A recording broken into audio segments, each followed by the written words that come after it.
I had some pretty good success until I ripped my vocal cords. Actually, that's what happened. How did that happen? I had just been doing a lot of shows. And so I just was overusing it. And so I would just jump straight into performance mode and never warm up. And so one day it just stretched. It was like a stretching feeling. And I just remember spitting out blood on the side of the stage. Wow. And luckily I had my guy there with me to help kind of keep the show going through adrenaline. I just finished the show.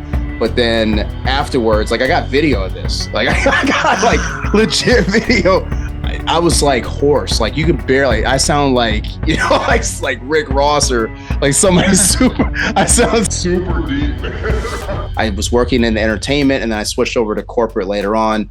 But that's kind of the natural progression of, I just placed a bet on myself and I kind of figured out the rest later of exactly the who, the why, the how.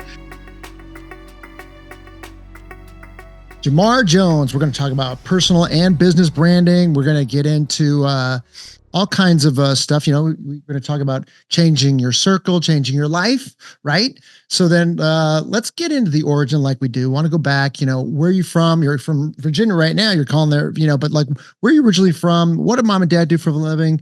Just tell us a little about yourself. Yeah, so my name is Jamar Jones. I'm the founder of Forever Media, which is a media and branding agency about all about personal brands, growing our personal brand for executives and entrepreneurs. I'm also a national keynote speaker and the author of the book, Change Your Circle, Change Your Life. I grew up pretty much for the most part in Milwaukee, Wisconsin. So that's where I grew up the most. Family, though, we moved around a lot when I was in high school. So I went to actually 4 different high schools in 3 different states. So I moved around a lot, North Carolina, Charlotte, Virginia. And so right now I'm in Richmond, Virginia, because that's where most of my family's from. And I'm here helping out mom and dad. I actually made the move recently to be closer and just to be around family a little bit more. So just took that commitment. It's so important to put family first, no matter how you get busy, with business. And both of my parents were, so my mom worked kind of odd end jobs growing up, and then was at most a stay-at-home mom for the most part. And then my dad actually worked for a lot of manufacturing companies. So he was kind of the first out of my dad and my uncle to actually graduate college in our entire family. And they got into roles where they actually had some better opportunities. So my dad actually was in marketing, product marketing in particular. So Rubbermaid, Rockwell Automation, Square D, that's where. But and so he was traveling a lot, doing a lot of trade shows, marketing, doing that whole thing. And so, that's kind of, just growing up and just moving around a lot. So that was the impetus. I mean, you got into marketing, and that was with me, my dad, I never went to college. I wanted to be an entrepreneur, and he was the calculator kid. He sold a lot of these calculators, made millions off of this mail order campaign. I'm like, I want to be the calculator kid. So I kind of wanted to be like that. You follow in your dad's footsteps. You kind of is that was the reason why you kind of segued into it? Kind of. I didn't actually, not fully. So I actually, growing up, my dad didn't fully let me know. And we had a conversation about this a lot later on in life. But I didn't fully understand his occupation of what he did. I mean, I went to the, bring your son to work days, when he had those opportunities or the holiday stuff, but I didn't fully understand it. And so later on, we had a conversation. I was like, it would have been great to take a deeper dive into your world and actually understand it. The marketing side of me actually came more because I was a hip hop artist for 11 years of my life. So I actually learned how to market myself by being an entertainer. And I now just apply that strategy and what I was able to accomplish with, at my peak, I was doing about 100 shows a year. I opened up for T.I., Snoop Dogg, Keisha Cole, Common, Bone Thugs and Harmony. List goes on. And I was the one marketing and promoting and doing all my own stuff. So I built a team around that. I had some pretty good success until I ripped my vocal cords. Actually, that's what happened. How did that happen? So I was performing at the University of Minnesota. I was on a 3-day, three shows basically in one weekend. And I had just been doing a lot of shows. I mean, 100 shows a year is a lot. It's a lot Yeah. on somebody. And if you don't exercise your ultimate instrument, like that's why you oil up, your clarinet, or you tune it, you tune your guitar, you make sure your strings are good. It's the same thing with a vocal cord, but you don't think about it that way. You think it's like infinite, right? You never really think about that. And so I just was overusing it. And so I would just jump straight into performance mode and never warm up. And so one day it just stretched. It was like a stretching feeling. And I just remember spitting out blood on the side of the stage. Wow. And luckily I had my guy there with me to help kind of keep the show going through adrenaline. I just finished the show. But then afterwards, I got video of this. I got legit video of the performance. And after, I had an interview with the newspaper, and I had to do an interview with them. And I was like hoarse, like you could barely. I sound like like Rick Ross or like somebody super. I sound super deep, man. So yeah, wow. It just changed everything. But that's actually where I learned really the essence of marketing. That's where I kind of learned that from. Well, let's talk a little bit of that. I usually have the Long Shot Leaders banner behind me, which is totally different vibe. This is the Bellator one. Long Shot Leaders has got like a lot of different stuff on it. It's got the Rappers Delight album, which is the first album I ever bought. I've met DOC, so I know his larynx, you know that story, how his larynx got cut in his car accident, and I just, wow. I mean, you must have looked at that, and you must have looked up, did you know about DOC and his whole thing before that? Or did you discover afterwards? Yeah. Cause then I started to research, like, what do people do? Like, can you recover from this? Like, what can you, I just started to become almost obsessive about it. And unfortunately, so with my case, it's like the doctor, I basically went to a throat specialist, and then they told me like, this could heal over time and you could bounce back, or maybe it won't happen. It never happened for me. So I still have inflamed lymph nodes, all just like right here, that I need actually surgery on. But they said the surgery is pretty routine, but your voice may change, depending on like how it heals afterwards. And so I never did the surgery, for that piece of it. So every once in a while, like my voice will just get raspy. Because even with speaking, so like I speak on stages, and like every once in a while, like it'll just get really raspy, like if I just overuse it. So, but I can't do it's an hour-long set, This is an occupational hazard. If you look at like Bon Jovi, he's got the infrared light. He's always shining on his larynx. Adele, she had to have that surgery. You did 100 shows a year. Yeah. Is that what you're saying? Yeah. I mean, that'll do a number on your larynx, right? Is that what it was? Your larynx? It's basically, the larynx, but it's like you have lymph nodes that are all kind of throughout your face, and then you also have them under your armpits. Like you have lymph nodes all over the place. I had mononucleosis. When I was 15, that affects all your lymph nodes there. Yeah. And under the arm. Yeah, I got it. Yeah. And so I just, through the strain of what happened, basically like the vocal cords just stretched too much. It overstrained all the lymph nodes here and kind of just clumped up, and which affects, your vocals. It affects how you project, how you like the repetition of it. And so that's kind of what happened. And I just, I was depressed for like 2.5 years, trying to figure out myself, the identity of myself. Cause I was working in IT actually also at the same time for 8 years. So it was like IT job by day, rock star by night. That's basically what was happening. But that's helping build your skill set, because you're learning how, you're learning how to speak. All that is helping you become who you are today. For sure. Right. And for sure. So how do you segue into all of that into your marketing company? Because now I want to get into skill set once we get into all that. Yeah. So after I was depressed for 2.5 years, trying to figure out myself. And then what happened is I actually got laid off from the company that I was working at. So in my IT job, and I was IT manager, I worked my way up the IT manager, and then I got laid off. And that's when I started my business. I was like, you know what? So growing up, my dad got laid off a lot. And that's why we were moving around. It wasn't because of a lot of people think military or something like that. it was simply because of the layoffs, especially like 2008, 2009. Like this is around that time of like a lot of uncertainty and just got to go where you need to go.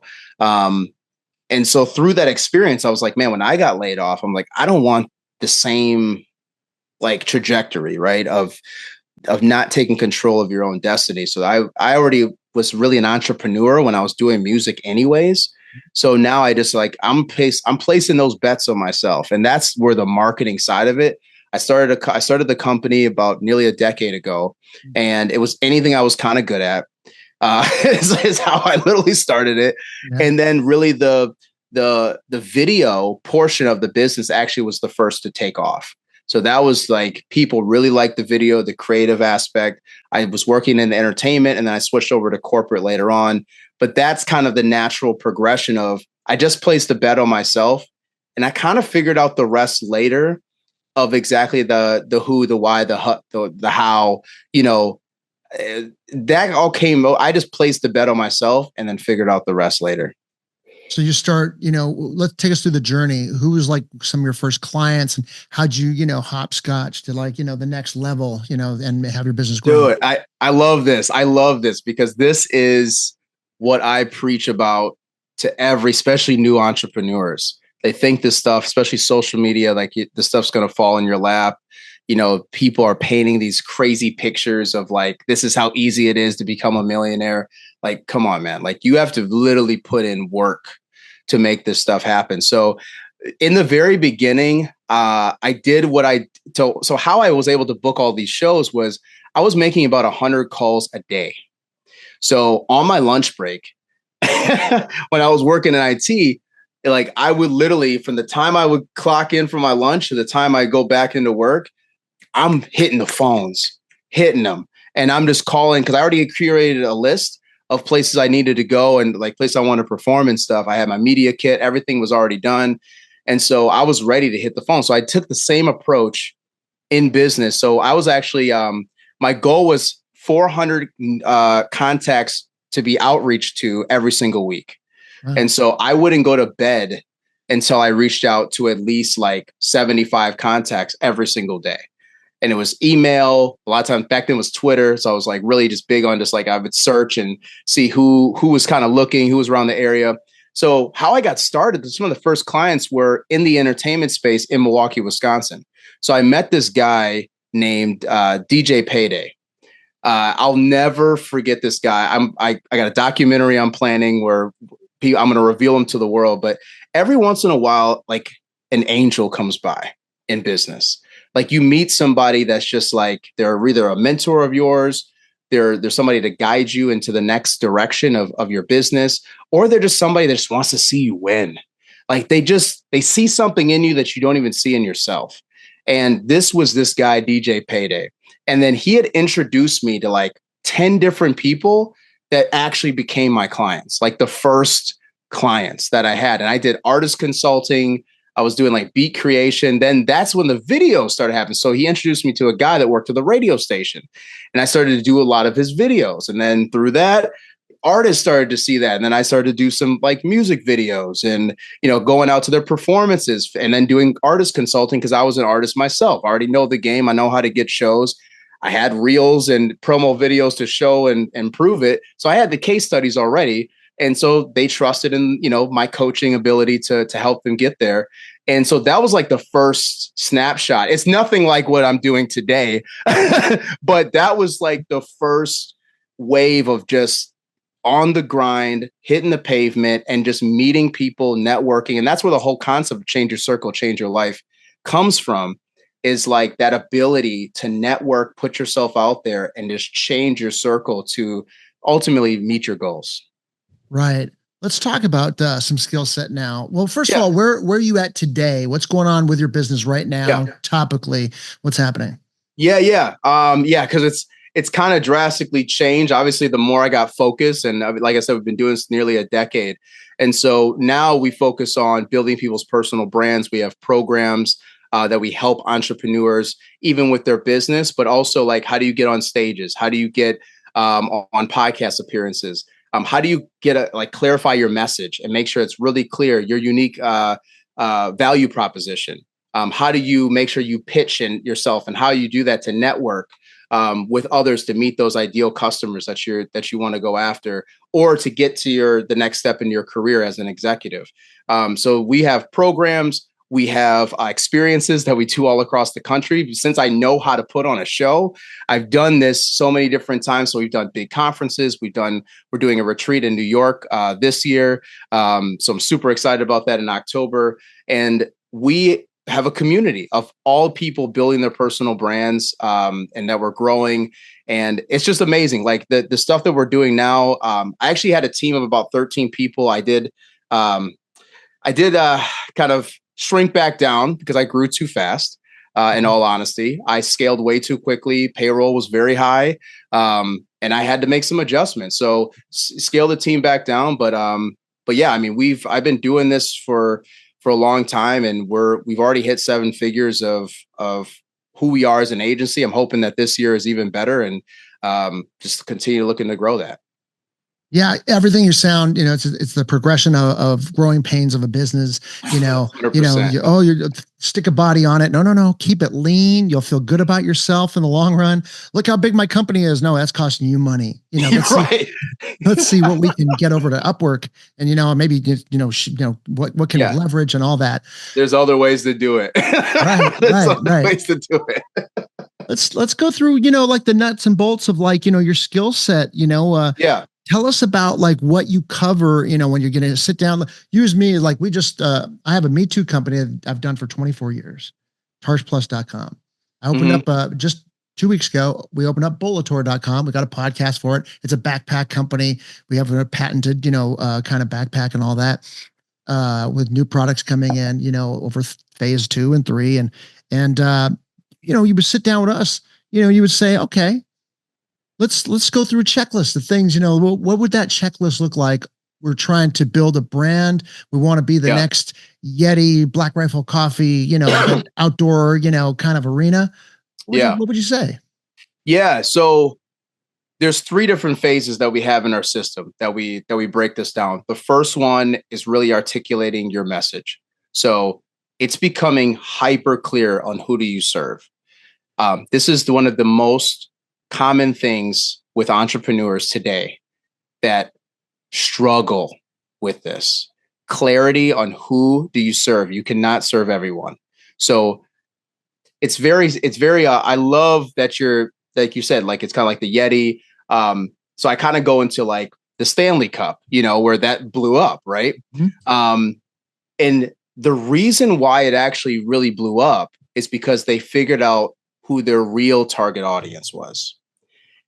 Typically, they were in the construction, manufacturing, kind of the industrial audience base, and they marketed it, and they did that for years. This company has been around for a long time. I know some people are just figuring out about it now because of social media. 80, 90 years or something. Yeah. They've been around for a very long time.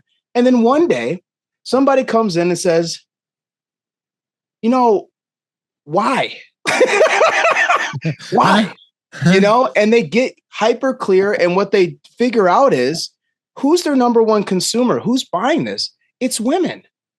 Women were actually buying it for their husbands or for as a gift for other people that were in these professions. So they said, what if we don't just have black and gray and, tan colors? What if we have pink, purple, light blue? What if we just had the same mug, the same thing that we're doing, and we market it out to the right target? So I say this because I have emphasis on this because it's so important. People miss this stuff. They want to get to the good stuff. They want the revenue. They want the customers to come in. You have to figure this first part out.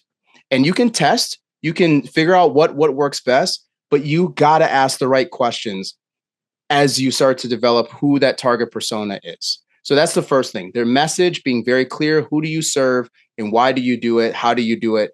And making sure that you have that there. The next step is what we would do is an online audit. So we would audit you as far as who are you online? Are you searchable? What does your content look like? And then also, if you're putting out a lot of content, do you have a content funnel? are you able to capture when you get actual eyeballs? So you finally get attention. How are you capturing those eyeballs? What ways can you help give value to the person that's watching, listening, or engaging in the content? And how can you get them into your funnel so you can nurture them, because they might not be ready to buy right now? That's most people. Everybody targets the like buy now customer. You need to actually target, that's like a 10% of the market share. So you need to actually go after the 90%, which is nurturing. How do you nurture them? Like you should. So for your company, it would be like, hey, what are all the uses for this? When do you need this? And then in those applications, if it's camping, if it's running, if it's whatever those applications are, you're giving them tips on how to do that even better. And so you're nurturing that client. And then the last one, then you get to promotion. So how many stages can you be on? Speaking and having thought leadership, building credibility, and speaking out to an audience. How different ways can you actually engage events or partnerships, becoming or sponsor certain events so you can be a part. So once you get your audience right, then you're figuring out how to be in those spaces. How can you be on these podcasts? Like, I mean, you're a podcast guy. Mm-hmm. So utilizing like, who are the top people that we want to have on our podcast that would also endorse this product, that their audience would love to hear about this product as well, and have a deeper conversation on something that's not just all product focused, but it's more lifestyle focused. And so it's a lot of different ways. Also hosting your own event. A lot of people miss this step of when you host the party, you have all the control. You have so much leverage when you host the party, and it doesn't have to be a gigantic conference. It doesn't have to be the next giant HubSpot growth event. You know, it can be something of, hey, we're going to hit up, you know, this targeted market in this city, and we're just going to have a get together, and we're going to showcase our brand, get it in people's hands. And so that way they start to touch, feel the product and be able to enjoy it and take photos with it. But then we're also going to be about community. So like, if it is running or if it's climbing, if it's, you know, whatever the application is, why they're getting the product, then that's what we're going to talk about. So that would be my just very top of the line, because that's our change your circle system, that we identify what those different areas are, and we figure out, okay, what are the ways that we can actually apply that and implement. Those are the golden ones, and your own touch too. And all that, I'm nodding my head. Yes. I'm like that is all good. That is all, you know, and to me, you know, I know a lot of this stuff, but hearing it again from somebody, I could tell you're good, you know, and hearing it again, it's like working out, you know, it's like, oh yeah, it's good to hear this all the time, put in your nervous system. So when you're making day-to-day decisions, you're always cognitive of these aspects, because these are the golden rules. Yeah, there are totally the goal. And I'll say one more thing that I really want people listening and watching to really get in their heads. Most businesses' problems are attention. That's the number one problem. So we actually just ran a test that we're doing in our own company. So this is real life. You can go right on our Instagram page and look at it. We're testing where we're remixing other entrepreneurial content to get the eyeballs on what we do. And then we're also sharing our own podcast clips and our own content on there while we're remixing and sharing the content. We have a post going viral right now. It's almost at 400,000 views within the past, I would say, 4 days. And we have several other clips that are about 50 to 70,000 views. Now we've gained about, I would say 1,500 followers. We're at 30,000 followers right now, or 30,000 followers now. What I've learned in this like week of doing this is that we are so focused on, it's got to be brand focused. It's got to be product driven or service driven or educational content. Well, sometimes you just need relevant content to get eyeballs on what you're doing and then share what you know. So what strategies do you have in place that you're just doing to gain attention instead of always looking at the ROI of it, of we made X amount of sales? I haven't made a sale yet from this attention, by the way, nothing, but I've gained followers and I've gained eyeballs on who we are. And some of our reels that we used to post are doing even better because we have the eyeballs. So I'm planning to do lives. I'm planning to double down on this with this attention and keep doing it. And so I'm really curious where I'll be at in the next, like, 2 to 3 months doing this strategy, because then it will add up to sales 100%. It's interesting. You're the guy you're the marketer, but still, if everybody listen to what he's saying, because this is how I feel about, like, I know my other business, but then this new business that we just launched it's like almost doing, like, becoming a comedian, trying to find your true voice. And the way to find your voice is by going up on stage over and over and over again, and getting your reps. And this is like, that's like the same thing with you got to enter the waters and go through those day to day.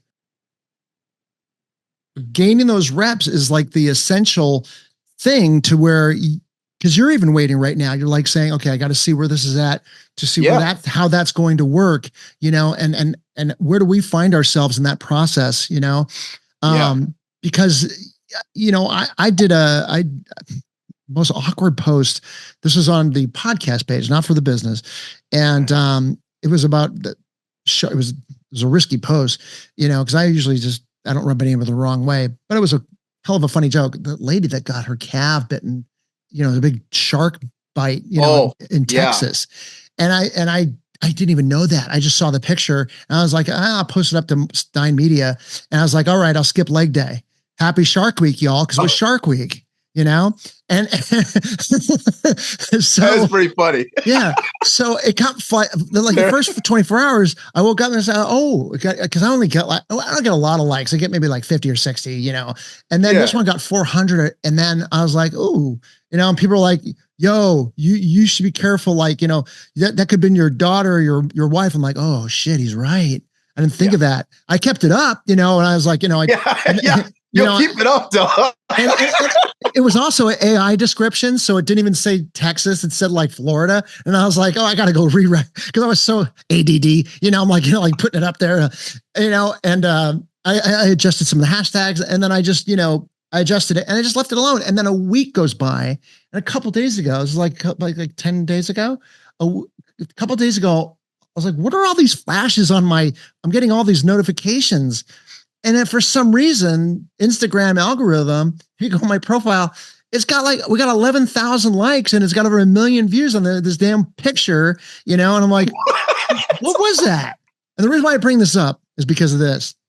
I'm looking at my other videos and it's like, it hasn't really affected the other videos that much. It hasn't really got me that many more, followers, maybe a little bit, but if anything, it's I'm like, it's gotten you the thing. It's like, well, this is learning this is this profile, and what can I do here? And you ask yourself, like, more interesting questions, and how to learn that. That's awesome. And it's always the stuff that you don't think it's going to do anything is what it's going to do. Like this video that's going viral for us. I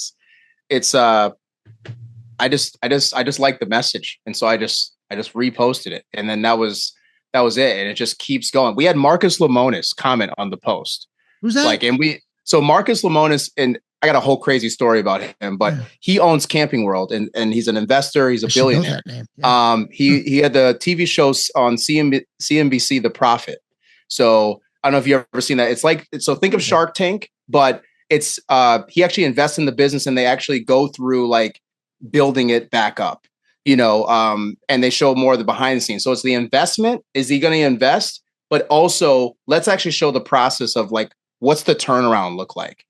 How does he actually turn around that business from, being struggling to, hey, I'm going to set you up for success. And so he commented on the post that we pushed out, and he was like, yeah, totally wrong. People are arguing all day on that post too, because it's the lady is basically saying like, this is the golden rule of how you should have your finances in your business, when it's like probably for 1% of all businesses could ever achieve this. It's like, you should have, 20% or 20% expenses. Payroll should only be 15%. And then the rest should be profit, or it's something that doesn't actually make sense, because people are like, what about taxes? What about this? What about that? That's never going to work in my industry. Blah, blah, blah. Like everybody's just every industry is different. Right. Yeah. Right. And so it's great. I love it. If people are bickering and going back and forth in the comments, I love it. Keep it up. Well, right, because the comments and all the activity is just helping the post better. All helping it go, and people are sharing it. It's got crazy amount of shares. So I love how you double down and you gave your own example of what's working also, and like your experience about attention, because the good thing is like now you have those eyeballs. So keep posting other content that may not be exactly lined up with the product or with the podcast or whatever. You want the eyeballs. You need attention. And so that's the number one thing. And then once you have attention, then you can actually figure out, okay, how do I monetize it? Right, right. Long-term play for you. Do you plan like 3 to 5, 10 year down the line? What's the long-term play? Yeah. My long-term play is I definitely want to build up my agency to a point where I don't have to be in the day-to-day. If it's sellable at some point, that would be amazing. Or if I build up the brand equity enough where I see like, hey, let's just keep rolling with this. I want to continue to be an owner. I want to see this thing grow and get into other things. But my ultimate thing is, I mean, that's more on the business side. Because right now I am in the day-to-day. And I heard this one amazing quote that it still kind of hurts me because I don't want to believe it's true, but it is, that you're not a business owner until you can walk away from your business for 3 to 6 months and you come back and it's more profitable than when you left it. More profitable. Yeah. Or at least, I mean, that's the ultimate goal, because that means you've built the right team in place to actually have growth happen without you actually being there. And then the other part of the quote is, if that's not you, then you're still self-employed and you're just a kind of a glorified CEO. Right. You're not a business owner yet. Even saying it now, it's still like, dude, I've been doing this for, 10 years, but I've also made a lot of adjustments and changes, pivots. Obviously COVID sucked. There's a lot of different things that happen. But I feel like I have more clear of a path than ever, that we ever have been on. And so that's my ultimate goal. And, I don't know what else I'll get into later on. I know me as a personality and as like my speaking, and I don't know where that'll be in 10 years. So, I mean, possibilities are absolutely endless of what, but I just also want more time. I think it's more time, for family, for life, and also to just give back and invest and like help the people that don't have the success, like just what can I do? Can I be a little bit more flexible to help them out? That's nice. I like that. It's almost sounds like, once you have a modicum of success and you get that fulfillment, then, that's a natural progression to want to be able to be philanthropic, because it just makes for selfish reasons, it makes you feel good, but of course. Yeah. It's 60 minute psychology. Once again, like boys and girls always talk about it, it makes you feel connected, makes you feel significant, makes you feel like you're growing and you're contributing. Just makes you feel good inside. Yeah. So let's do a top 5. Top 5 ways to scale your business. Top 5 of any business? Any business. It could be, your overall. And I'm assuming that, top 5 ways that marketing, let's do top, because that's your sweet spot. What are the top 5 key pillars of marketing? Yeah. Number 1, content. Get serious about it. Too many companies we've worked with personally, people that have interest, they're intrigued by content. They're still kind of like dipping their toe kind of in the water, not fully doing it. I mean, the fact that you have a podcast, you believe in content, you believe in pushing that out. Get serious about content. I don't know how much more like there is no world where you don't do content.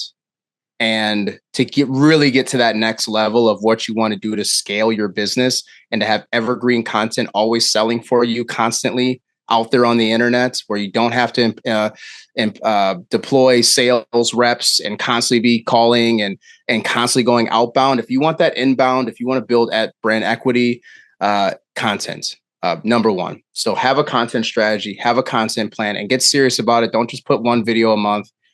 I mean, you gotta, like everybody is doing, like there's so many people doing content to compete, You need to be doing content. Like you need to be pushing it out and be serious about it. Number two, stages. Like have somebody in your company, if it's normally it's the CEO or the founder or the person that started the thing, or if it's an executive in your company that like really likes to be outgoing and outspoken person, how many stages can you get them on? Really take them as a brand ambassador of what you do and use them as a person that can go out and promote you in the market and get to more stages and use that, obviously that speaking, that content to also post on social that you're doing that. But the more stages and the credibility that you can build, the more relationships, the more connections, opportunities, partnerships that are going to happen organically through that. So, and once you kind of, I mean, for some companies, they may have to pay to play at first, or get to these spaces and go, oh, we're a sponsor, so we want to be a speaker also. But as you grow, you will start to get those opportunities, especially if you start to get really good at speaking, you'll get those opportunities and they'll want you there instead of you having to pay to be there. So how many, and also when I say stages, physical and digital, by the way, so not just physical stages, but like how many audio rooms can you be in? How many webinars or, people coming to you even on a virtual platform, podcasting, how many other podcasts could you appear on? Like just, when I say stages, it's a platform in front of like one to many. That's basically what I'm saying. It's one to many, not one to one. So that would be number two. Number three, number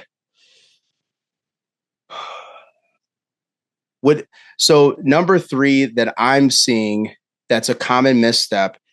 It's not an outward marketing promotion to scale your business, but it's to actually understand your customer journey, like legit, like actually go through the steps. How are people becoming aware of you? How do you nurture them? What does the conversion look like? What does that, retention look like of your customer? And then how do they become an advocate?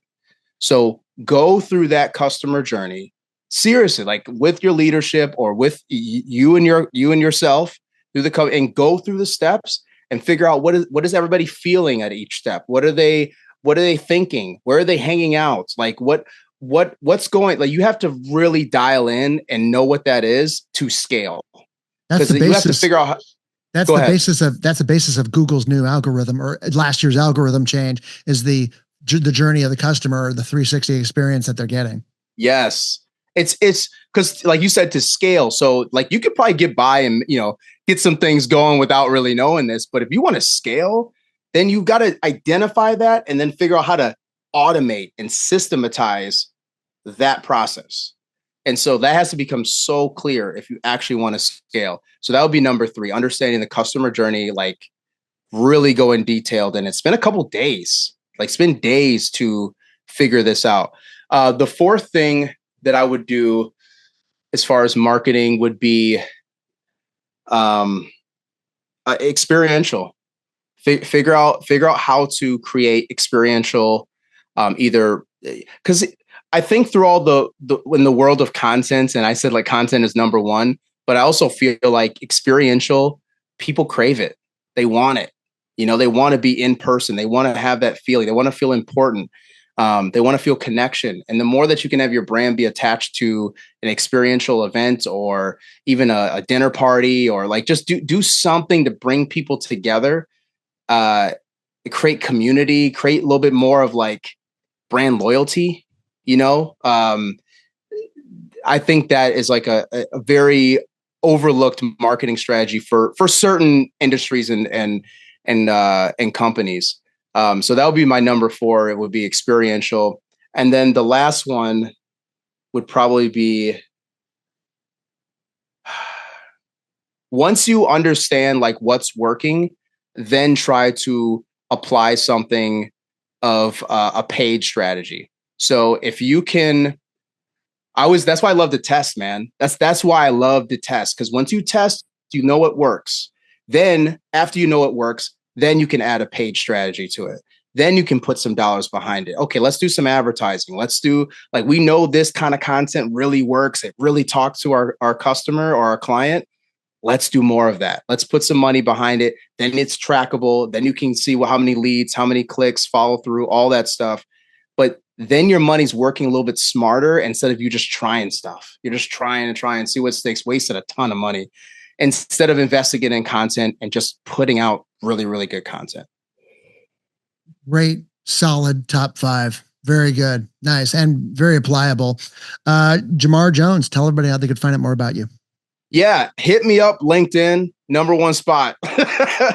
Hit me up on LinkedIn. Drop me a DM, drop me a comment. Also, if you want to find out more about the company, it's forevermedia.com. That's FOUREVA media.com. You can find everything about personal branding, all the amazing people we've helped, testimonials, the whole thing to get you to the next level. You're a perfect front man for your business. I love it. Very entertaining. Great backstory.